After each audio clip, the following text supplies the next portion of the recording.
দর্শক স্বাগত জানাই খবরিকার নিউজ আপডেটে।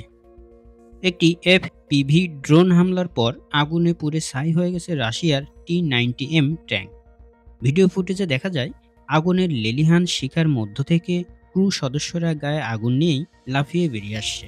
সাম্প্রতিক সংঘর্ষের মধ্যে এটি একটি গুরুত্বপূর্ণ ঘটনা বলে মনে করছেন সামরিক বিশ্লেষকরা।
এদিকে পোল্যান্ডের সেনাবাহিনী জানিয়েছে রাশিয়ার একটি Su-24 গোয়েন্দা বিমান 11 ফেব্রুয়ারি দুপুর 2টা 9 মিনিটে গোরানক্স উপসাগরের উপর দিয়ে পোলিশ আকাশসীমায় প্রবেশ করে।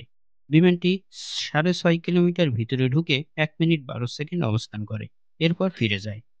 রাশিয়া এই আকাশসীমা লঙ্ঘনের ঘটনা স্বীকার করছে এবং বলছে এটি ছিল নেভিগেশন সিস্টেমের ব্যর্থতার কারণে। তবে পোল্যান্ডের প্রতিরক্ষা মন্ত্রণালয় এই ব্যাখ্যায় সন্তুষ্ট কিনা তা এখনো স্পষ্ট নয়। এ বিষয়ে আরও আপডেট পেতে আমাদের সঙ্গেই থাকুন।